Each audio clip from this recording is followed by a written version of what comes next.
Hello guys, what's up? At ako nga to si Jello, ang nag-iisang charotero sa buhay mo. At kung mapapansin nyo nga guys, nandito nga ako sa Mall of Asia at syempre, andyan yan sa may seaside, sa may amusement park. O di ba?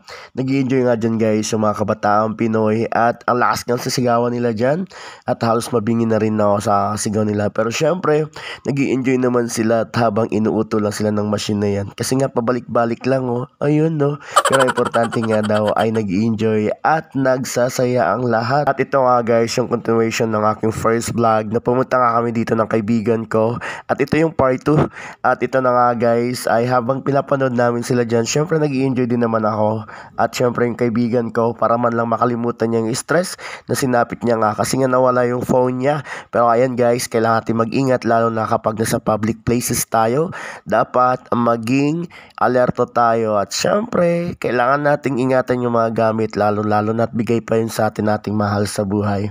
O diba? At ayun nga guys, pumunta rin kami dito sa may gilid at nakita ko rin nga itong mga umiikot na malalaking bubuyog. Pero ini-expect ko talaga dyan guys ay mga chikiting nandyan o kaya ay ating mga bagets. Yun pala ay meron na rin dyan mga matatanda. Pero syempre sabi nga habang nag-i-enjoy tayo at habang tumatanda naman tayo, dapat ipakita rin natin yung kulit at in-enjoy pa rin natin yung buhay na kung anong meron dito sa mundo. And so yun nga guys, after nga namin dun sa malalaking bubuyog, eh syempre dumiretso naman kami dito kasi nakita ko nga na maraming tao at parang pinakaguguluhan nila dito. Ayan nga dito sa may bumper cars at ang dami nga mga naglalaro din dyan. Nakapila pala yung iba at syempre mga adults na rin yung mga naglalaro dito guys. Di ko sure kung pwede ba dito yung mga kids kasi nga medyo kapag nabangga sila baka pwede silang masaktan. Pero ayun nga, lahat naman tayo nasasaktan kapag iniwan. Charot lang po. At ito na nga guys, simunod din nga kami ng kaibigan ko at sabi nga, silipin nga natin yan. Pero wala nga talaga kaming budget that time kaya hindi rin kami makapag-enjoy. At the same time nga,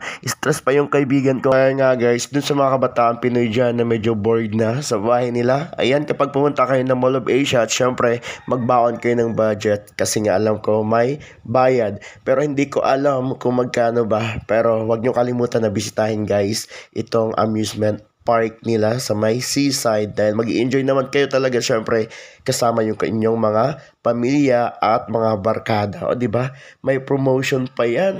At syempre guys, inikot ko na rin itong ganda ng Mall of Asia at syempre medyo tahimik nga dito dahil nga sa seaside at wala pang masyadong tao pero nag-iingay-ingay na rin nga yung mga tao dun sa may bandang dulo. At ayun nga guys, medyo nalibang nga kami dito ng kaibigan ko. Siyempre ba naman, spotted dito magandang babaeng ito. At foreigner siya guys, ang alam ko, Thailander siya. Pero hindi ko talaga sure kung Thailander ba siya o kung anong lahi niya. Basta, maganda siya, yun yung importante doon. At ito nga guys, may kasama din siyang diyang kapatid niya siguro or pinsan. O basta kasama niya yun. At ayun nga, nag-i-enjoy nga kami dyan. Tawa kami ng tawa kasi talagang nag-i-enjoy din naman siya. At the same time nga, hindi niya rin nga alam kung paano ba pagaganahin itong car na to. At ayun nga guys, tinatawahan din siya ng ibang tao dyan habang naglalaro. Nga guys, habang pinapanood ko nga dyan sila, iniisip ko talaga napakaswerte ng mga kabataan ngayon compare nga sa mga kabataan noon. At syempre di ko naman sinasabi na medyo may edad na ako pero hindi ako nakaranas ng mga itong bagay guys. Kaya ayun, habang may panahon pa guys yung mga kabataan ngayon, sulitin nyo na lalo na yung may mga pamilya na and i-enjoy yung mga anak nyo na pumunta dito. At syempre kung anong mga bagay yan, i-enjoy nyo lang guys dahil nga lumilipas yung panahon at darating din yung pagkakataon na hindi na kayo magkakasama at hindi nyo na magagawa yung ganitong mga bagay. Kaya kung ako sa inyo, pumunta na kayo dito at gawin nyo na habang may oras pa kayo. Charot lang po. Nga guys, after nga ng ilang oras, ay ayun, nag-times out na at syempre natapos na yung oras nila dyan. At may papalit na naman na iba at natatawa rin nga ako. Thank you kay ate kasi nga kahit papaano ay pinawi niya yung lungkot ko. Ayun no. At ito guys, after na namin dito ay nagpicture lang kami ng kaibigan ko dyan saglit. At ayun, nag-decide na rin kami na umuwi. At sabi ko baka abutin na kami ng gabi. Mahirap na sumakay dahil nga alam nyo guys, kapag galing na Mall of Asia, medyo traffic dyan lalo na kung nadaan kayo ng EDSA. At ayun nga guys, after nga na mahaba namin paglalakad dito sa taas, syempre liliban naman kami doon sa may baba. Saan pa ba kami pupunta after ng taas? Syempre baba, matik na yan. At habang naglalakad kami dito guys, ay sinasariwa ko yung mga panahon dito pa ako nagtatrabaho sa may Mall of Asia. At halos nga dati magkandaligaw-ligaw nga ako.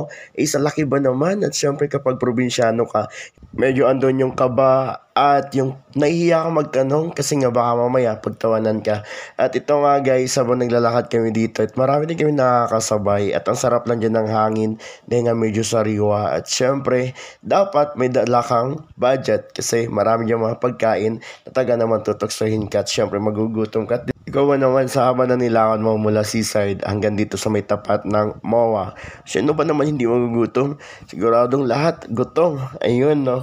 At ito nga guys ay malapit na nga kami dyan sa may terminal ng mga sasakyan. At sabi nga ng kaibigan ko habang naglalakad ay maghanap daw kami ng mas murang kainan nga. Pero sa pagkakaalam ko guys ay wala namang karinderya dyan sa may Mall of Asia. Kung may alam kayo sabihin nyo. Charot lang po. At alam ko guys, meron dyan mga turo-turo. Kasi dati nga, na nag-work pa ako dyan sa isang fast food, ayun lang talaga yung pangsalba ko sa pang-araw-araw na aking pang-lunch. At syempre, merienda na rin at the same time. Pero medyo pricey ngayon dahil nga Mall of Asia. Syempre, rent pa lang yan ng mga business dyan. Ay talaga namang mahal na. At syempre, may patong na yung mga pagkain dyan. Kaya kung ako sa inyo, magbaon na lang kayo, di ba? Ayun nga guys, habang naglalakad kami ng kaibigan ko, ay syempre, napaisip din nga ako. Sabi ko, sayang biglaan itong lakad na to. At hindi nga kami nakapagtagal dyan. At syempre, gusto ko na yung bumalik dyan next time. Kasama na rin ibang mga kaibigan ko. At syempre, pamilya ko, kung may pagkakataon man lang. At para naman makapag-ikot-ikot ulit ako dito sa may Mall of Asia. Ayun nga guys, nag-decide na nga kami ng kaibigan ko na dito dumaan sa may overpass para naman safe kami.